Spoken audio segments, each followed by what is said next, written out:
Today we're going to do lesson 7.8, factoring polynomials completely. Now we're basically going to prepare you for your quiz and your test next week by just working problems and thinking through and figuring out what type of factoring we're supposed to do, okay? But before we get there, we have one more type of factoring to learn, all right? We've learned 5 so far, including the 2 shortcuts that we learned yesterday with the difference of squares and the perfect square trinomial. So we've learned 5 different types of factoring, and today we're going to learn the 6th and final one, okay? But as we head into a lesson where we are having to recall and remember all the different types of factoring that we've done, okay, I have created 4 questions that we are going to ask ourselves from here on out. If we cannot organize our thoughts, if we don't have a place to start and a place to go, all right, then this gets very, very difficult. So you see the 4 questions in your notes. So we're going to go over these.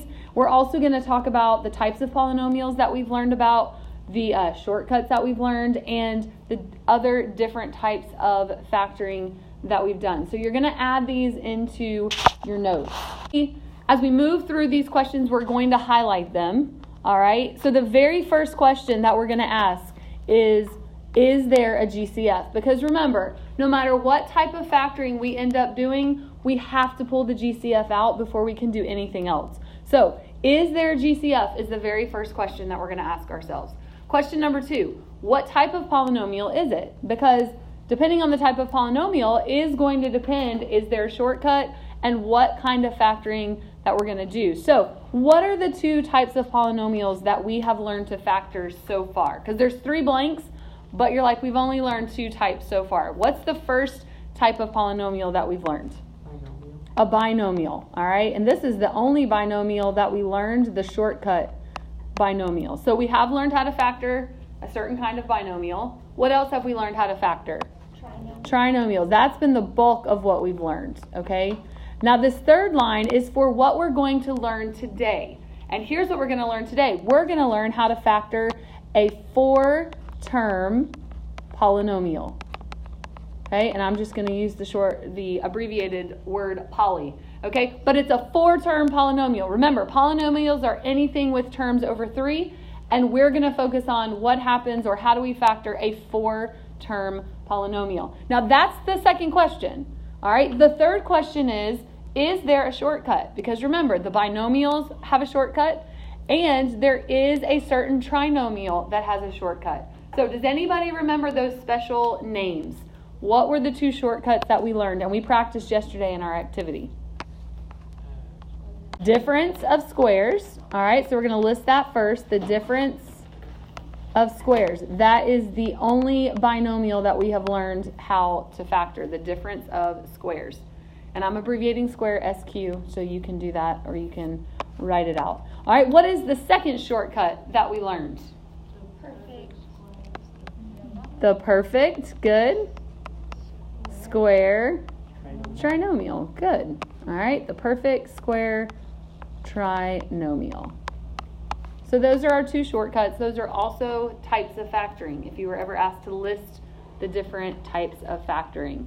Now, once we get to this question and we answer no, if we say no, there is not a shortcut, then we have to ask ourselves, okay, what method of factoring should I use? What method of factoring should I use? And there are 4 left, all right? Because remember, the shortcut, the difference of squares, and the perfect square trinomial are 2 ways to factor. So let's go back to the very earliest type of factoring that we learned. What was it? GCF factoring. I heard somebody hesitantly saying it, but that is correct, which means you may make it to this question and say, what method of factoring should I use? And you may realize that there's nothing else you can do. You already asked the question. You already pulled out the GCF. So when you get to this question, there's a good chance you may have nothing else you can do. So you'd box in the answer that's already sitting there. So GCF factoring is one of the things we have to consider. All right. What is the second type of factoring that we learned? This was the X factoring. Okay, and we call it X factoring because we were able to use that X and fill in all the spots and quickly get our answer. All right, now when do we use X factoring? This would be another good thing to have in your notes. What had to be true when you did X factoring? leading coefficient is 1. Good, so I'd add that in my notes as well. We X factor when the leading coefficient is a 1. All right, what was the next type of factoring that we learned? This was AC factoring. Now, what had to be true for us to have to AC factor? If X factoring is when the leading coefficient is a 1, when do we AC factor?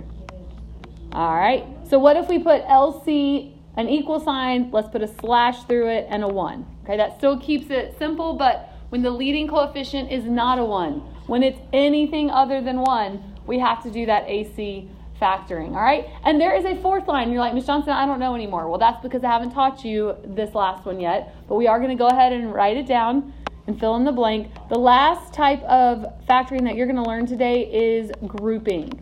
Factoring by grouping. Now, this goes with the 4-term polynomial, all right? The 4-term polynomial is going to be factored by grouping. So, let's go into the steps to grouping, all right? It says how to factor by grouping. Now, notice this first statement I've given you on the screen in red.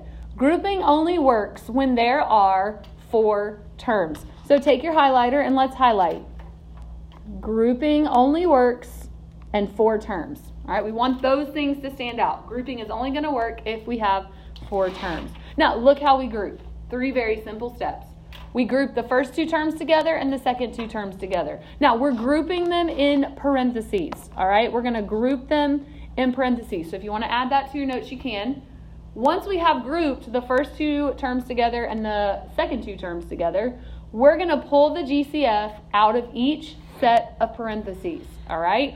Now, here's the exception. Remember, we've always got exceptions to these rules. So far, what GCF have we said we're never going to have to pull out? We're never going to pull out a GCF of what? 1, because it's not going to change anything, all right? But grouping is the exception to the rule. When we get to the second step, if the GCF of our parentheses is a 1, we do have to pull it out. And you'll see why in just a minute, okay? But let's make ourselves a note next to this step. I don't know what I was saying, okay, may be 1. Because again, that very first question, is there a GCF? We're not pulling 1s out. But when we are in the midst of our grouping method, we have to pull out a 1 if there's a 1 GCF, okay? The last thing you do, the matching part becomes 1 set of parentheses. So once you factor or pull GCFs out, you're going to see a matching part. The matching part becomes 1 set of parentheses, the GCFs become the other set of parentheses, and guess what you're going to have?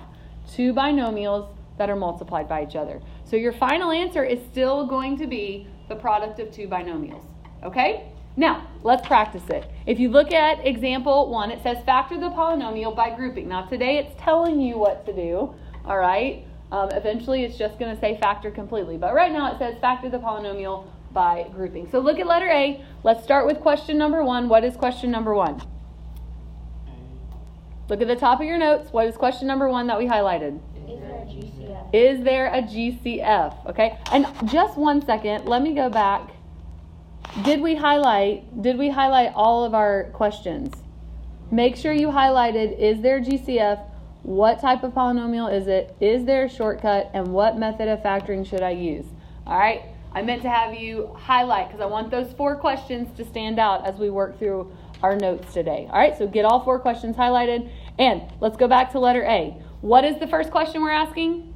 Is there a GCF? So, is there a GCF here? Okay, now keep in mind, there could be a number GCF. There could also be a variable GCF.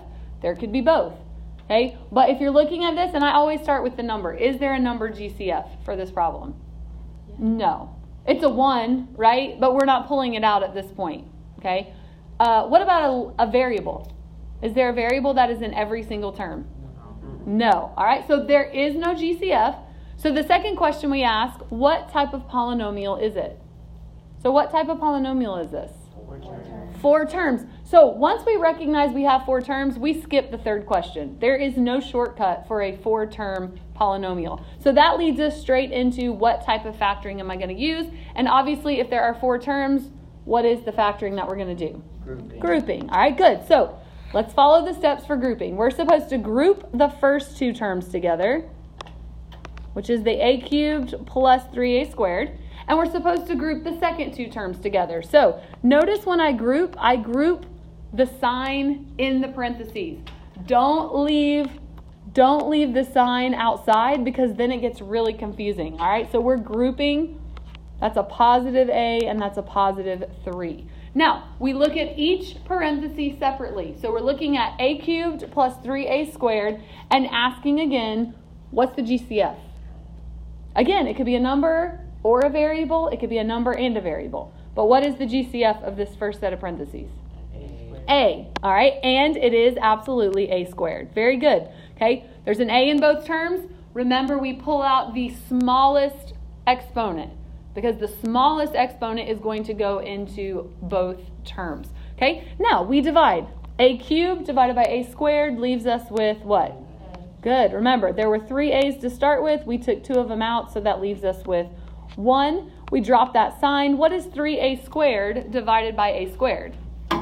Just 3. Good. The a squared divided by a squared is 1, because anything divided by itself is 1. So we just have the 3 left. Now, look at the second set of parentheses. A plus 3. What's the GCF here? 1. And remember, typically, we haven't been pulling out the 1. Do we have to pull out the 1 here? Yes, all right, because we're in the middle of the grouping method, so absolutely we have to pull out the 1. So that leaves us with what? What's a divided by 1? A. Bring down the plus sign. What's 3 divided by 1? 3. So the parentheses aren't changing, but here's why we need the 1. Do you remember what it says the final answer will be? One set of parentheses will be the what? Read your notes. The matching part. Do you see a matching part in this problem? Yeah, what piece matches or what parts match? A plus 3 and a plus 3. I'd highlight that, okay? Do you see the matching part? So the matching part becomes one of the binomials in your answer. One set of parentheses. What's the other set of parentheses supposed to be? Good, the GCF, which is a squared plus 1. Do you see now why we have to pull the 1 out? If we don't pull the 1 out, then we don't have a binomial. We have an a squared, and that's confusing because our answer is supposed to be 2 binomials.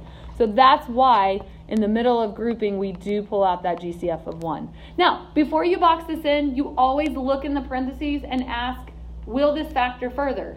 All right? Will this factor further? So looking at this answer, do either of these factor any further? Do you see a shortcut? Because really, it's binomial, so the only real question is one of these a difference of squares? So what do you say? Yes or no? No, and that's awesome because I have had people in the past tell me this is a difference of squares, but why? What's the one reason this is not a difference of squares? It does not have a subtraction sign. It's an addition problem. Okay, so very good. So this is considered our final answer. All right, now look at letter B. Right off the bat, the first question we ask. Is there a GCF? Number or variable? Number and variable. Is there any GCF in this problem? No. Okay. So what type of polynomial is it? 4 terms. 4 terms. So we skip that third question because there's no shortcut. And that leads us to what type of factoring are we doing? So what kind of factoring are we doing? Grouping. Good. So we group the first 2 terms. We group the second 2 terms. Now, is there a GCF in the first set of parentheses? Technically, though, yes. What is it? There is a 1. Remember, if we think no, there's always a 1. So we pull out the 1, and of course we're left with y squared plus 2x. All right, is there a GCF in the second set of parentheses? Yes. What is it? Y. So we pull out a y. What's yx divided by y? X. Plus, what's 2y divided by y? 2. Now, right away, we should notice we do not have what? Matching. A matching part. So here's what has happened. We have either pulled the wrong GCF out, or we have to go back to the drawing board and we have to rearrange the original problem. Okay? And up to this point, we have not had to rearrange anything. We've just started factoring. So here's another exception to the rule in this grouping method. Okay? We might have to rearrange the original problem. Now let's talk about, I want you to, don't erase, leave it there, but cross it out because I want you to see what you did. I want you to see that you started with the problem like it was. Okay? And then I want you to add a note above letter B. I want you to say, might need to rearrange.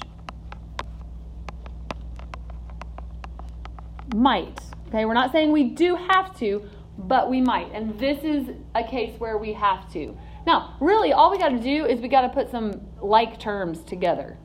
So we've got to take, let's say we drop down the y squared. Since 2x didn't have a y in it, let's put in, what's another term in the problem that did have a y in it? 2y did, okay. What other term did? Yx. All right, so I'm just going to move from left to right, and I get to the yx first. So I'm going to go ahead and drop down the yx. And at that point, I'm just bringing down the 2x and the 2y. Okay? Now let's try grouping. So now we group the first two, and we group the second two. Does the first set of parentheses have a GCF? Yes. What is it? Y, and it's y to the first because we pull out the smallest exponent. What is y squared divided by y? Y plus, what's yx divided by y? Good. What's the GCF of the second set? 2. And when we divide, we're left with? Plus, keep going. Good. 2x divided by 2 leaves you with just the x, and 2y divided by 2 leaves you with just the y, because 2 divided by 2 is 1. You could put the 1, you don't have to. Now do we have a matching piece? Okay, and highlight it, and then let's talk about it. Some might say, well, wait a second, that says y plus x and then x plus y, but with addition, does order matter? No. So it is. I can rearrange either of those, and then it will match. So the first set of parentheses in my answer is going to be what? Y plus x. What if you put x plus y? Would you be wrong? No. And the second set of parentheses? Y plus 2. Now I would always, for that GCF binomial, just read left to right. Take the left one, take the right one, okay? Because that'll really help if you start having to pull out negative GCFs. All right, so y plus 2. And that's your final answer to that one. So that is factoring by grouping. Now look at example 2. It says factor the expression completely. So now we head into our quiz and test type questions. All right, this is what it's going to say. Factor the expression completely. It's not going to tell you what method to use. It's not going to tell you if there's a shortcut. It literally is going to just tell you to factor the expression completely. So this is when those 4 questions are going to be crucial. So let's look at letter A, and let's start with question 1. What is the first question we ask ourselves? Is there a GCF? Yes, there is. What is the GCF this time? 3. Okay, number-wise, yes. 3 goes into 3 and 12. What about variable? There is a variable GCF this time. There is an x in both terms, and we pull out the smaller exponent. Now we divide. What is 3 divided by 3? 1. Okay, we can put it. We might not need it, because what's x cubed divided by x to the first? X to the second. Again, remember, you started with 3 x's. You pulled out one of them, so there's 2 left. All right, we drop the minus sign. What's 12 divided by 3? 4. And what's x divided by x? 1. Is it necessary for us to put the 1? No. Now remember, we've been doing this. Once we pull out a GCF, our focus then becomes what's in the parentheses. So question number 2. What type of polynomial are we working with? Difference of squares. Well, first of all, tell me what kind of polynomial it is. Binomial. It's a binomial, which absolutely should lead me to think shortcut, difference of squares, because it's the only binomial that we've learned how to factor. So is it a difference of squares? Because that's the third question. Is there a shortcut? Is this a difference of squares? Yeah, it's a subtraction problem, and the first and the second term are perfect squares. So when we factor a difference of squares, how many parentheses end up in our final answer? 2. And the signs of those parentheses are different. Now, how do we find the terms, though, for our binomials? What do you remember?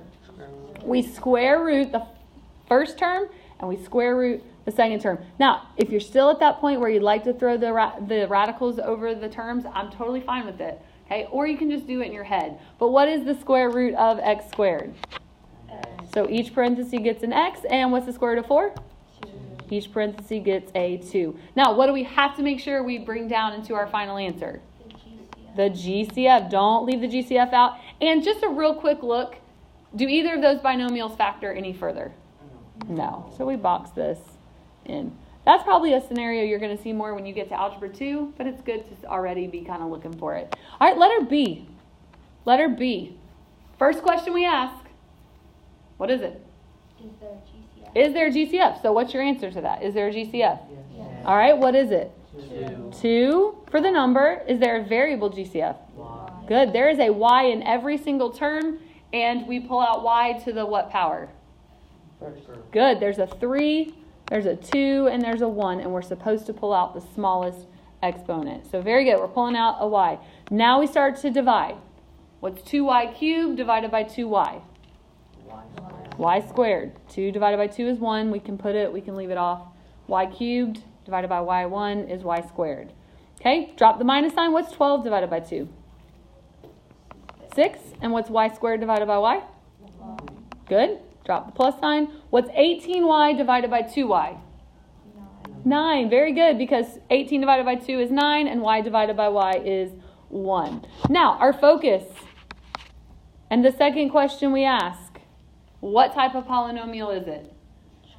Trinomial. Question number 3. Read it to me. Tell it to me. Is there a shortcut? Great. Okay. Is there a trinomial shortcut that we've learned? Yes. So we should be checking for it. How do we check for the perfect square trinomial? Because that is the name of the shortcut. How do we check for it?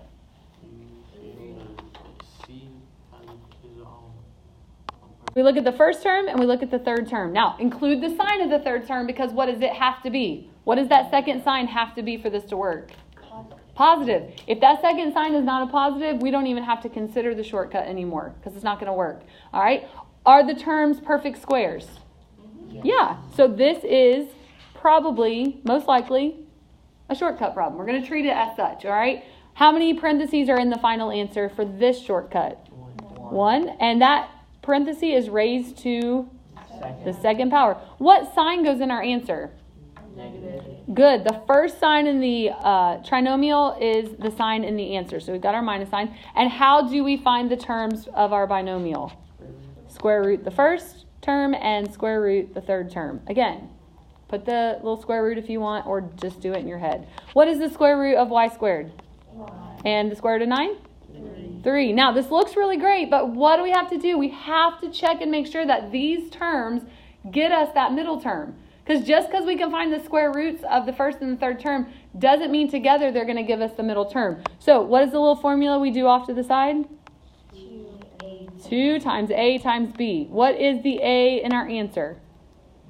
Y. Remember, the first term in your answer is your a. And what is your b? Negative 3. So multiply those numbers. What's 2 times negative 3? And then times y. Is that our middle term? Negative 6y. Then that is our final answer. Okay? But is that the answer that we're going to box in? No, because what do we got to bring down? Don't forget the GCF. It's part of your answer. Then you can box it in. All right, letter C. First question. What is it? Is there a GCF? Yes or no? Yes. Yeah, what is it? This time it's just that m. Good. There's no number GCF. It's a 1. We don't need it. You can put it if you want. But we've got that m. All right. We start dividing. M cubed divided by m to the first leaves us with m squared minus, what's 2m squared divided by m? 2m. Good. The 2 doesn't change, and the m squared is now just an m. Bring down the minus sign. What's 8m divided by m? 8. Just 8. Very good. All right. Focus on the inside of the parentheses, and what type of polynomial do we have? Trinomial. So, third question. What is the third question? Is there a shortcut? Yes or no? All right. What right off the bat tells us? Different signs. All right. Not necessarily that there's different signs, but what is the second sign? Right off the bat, I see that the second sign is negative, so I know there's no shortcut. The only way there's a shortcut on a trinomial is if the second sign is positive. So I move past that question. There's not a shortcut. And now it becomes a matter of, okay, what type of factoring? So I've got to think about the leading coefficient. What is the leading coefficient in this problem? 1. So which type of factoring is going to be my method? The X factoring. Very good. All right, very good. Now, we've already highlighted the second sign and see that it's negative. So what does that tell us about the signs in our binomials? They're going to be different. Remember when the second sign is different? Our signs are different. What number is going at the top of the X? -2. And what number is going at the bottom? -8. Now, I need factors of which of those numbers? The 8. So 1 times 8, 2 times 4. Any other factors of 8? Nope. 3 times nothing gives me 8, and 4 is already up there. Now, am I going to be adding these numbers or subtracting them? And what am I subtracting them or adding them to get? I'm trying to get a 2, okay? So which set of factors, and am I adding them or subtracting them to get that 2? Good. My signs are different, so I'm going to subtract. So which set of factors can I subtract and get 2? 2 and 4. Now I got to decide which one's my plus and which one's my minus. The 2 I'm trying to get is what kind of a 2? Negative. So the larger factor needs to be what? Negative. So what does that make my positive factor? 2. And my negative factor? 4. Good. Now, Dorian, how do I write my final binomials? N minus 4. Okay. N plus 2. That's fine. Okay. What if he'd said m plus 2 times m minus 4? Would that have mattered? Nope. Long as the right sign is with the right number, the order will not matter. All right. So these are our binomials. But is this the final answer we're going to box in? No. What do we got to put in our final answer? That GCF of m has to be brought down. Now, moving right along to example number 3, it says solve the equation. We've seen this before. Okay. Notice what they have dropped out of the directions. They're no longer saying solve the equation by factoring. They're just saying solve the equation. So make sure, hopefully by now you realize you've got to solve the equation by factoring first. All right? So look at letter A. Is everything on one side set equal to 0? Yes, it is. All right? So now we move into our questions. What is question number 1? Is there a GCF? So what's your answer to that question here? Yes. What is it?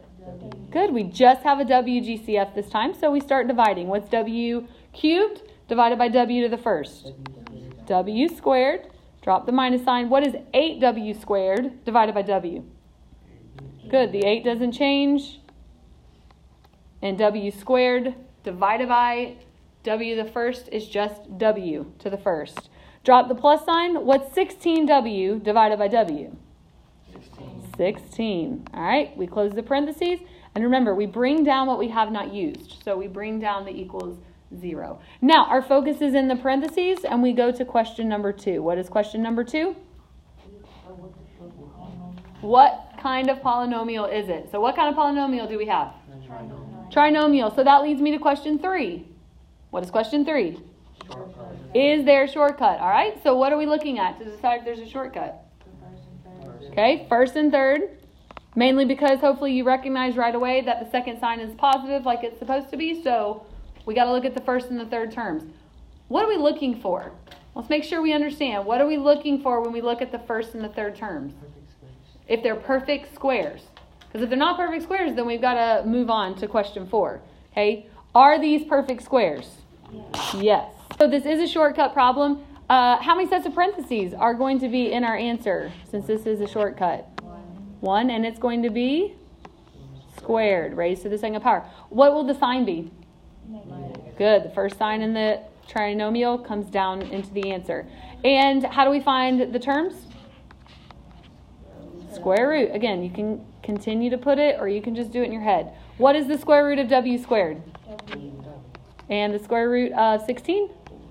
4. Now, I'd love to say just bring down the W, bring down the equals here, let's keep going, but we got to check. We got to make sure that those terms actually give us the middle term. So we've got to do 2 times A times B. What is the A in this problem? W, and what's the B? -4. And when we multiply them together, what do we get?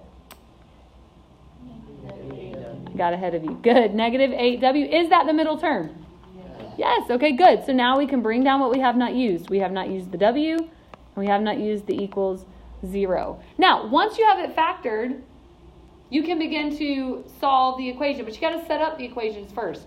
What would be the first equation we set up here?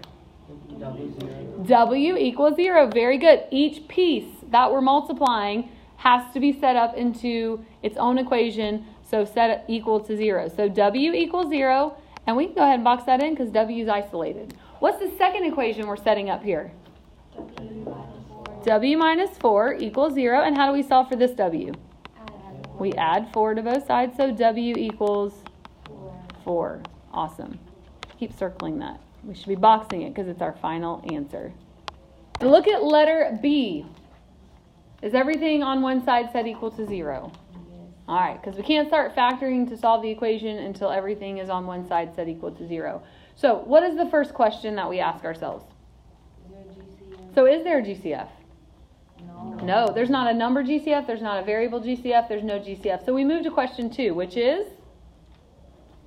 What kind of polynomial is it? All right, what kind of polynomial is it? It's a trinomial. So what is that? Leads to question 3, which is what?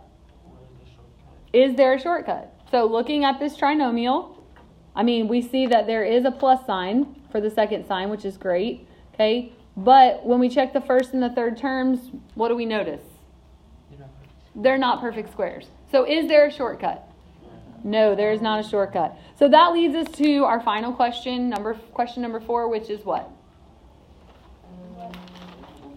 What method of factoring are we going to use? Now remember, once we get to question 4, the focus has to shift to the leading coefficient.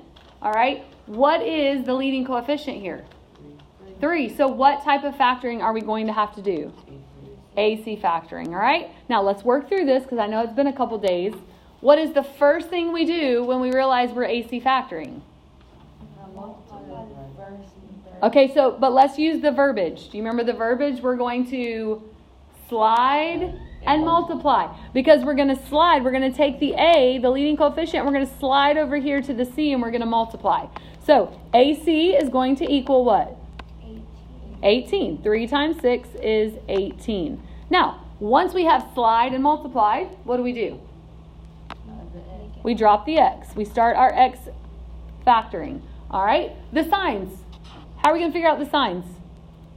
Looking at the sign. Good. We look at the second sign. It's positive. So our signs are going to be the same. And they're both going to be what? Positive. Good. Remember, we look back at the first sign, and that tells us that they will be positive. So we've got a plus and a plus. We're going to drop. What goes at the top of our X? 11. Coefficient of H. And what goes at the bottom? 18. Good job. That new constant goes in the bottom. So we're finding factors of what? 18. So 1 times 18, 2 times 9, 3 times anything? 6. 4 times anything?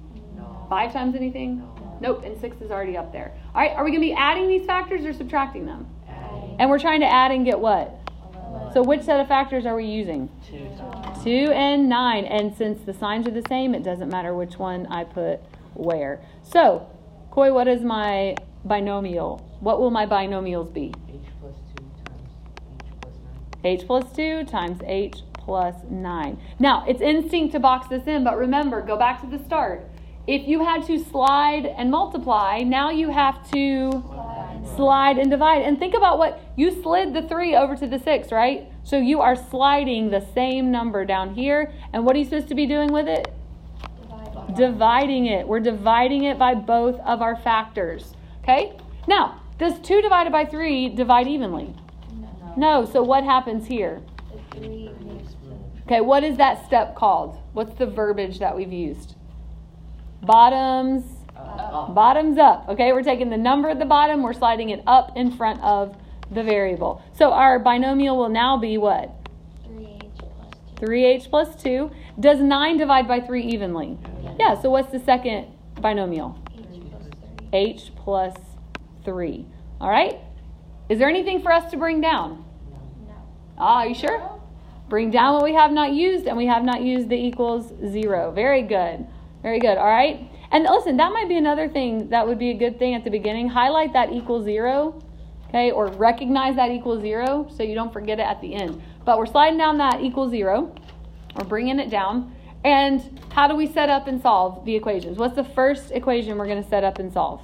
3h plus 2. Equals 0. And what's the second equation? H plus 3. Awesome. How do we solve the first h? What do? Subtract 2. We're going to subtract 2 from both sides. So we're going to have 3h equals negative 2. And how are we going to finish it? Divide both sides by 3. So h is going to equal Negative 2 thirds. negative 2/3. All right, and how do we solve the second h? Subtract 3. So h is going to equal Negative 3. negative 3. And that is lesson 7.8.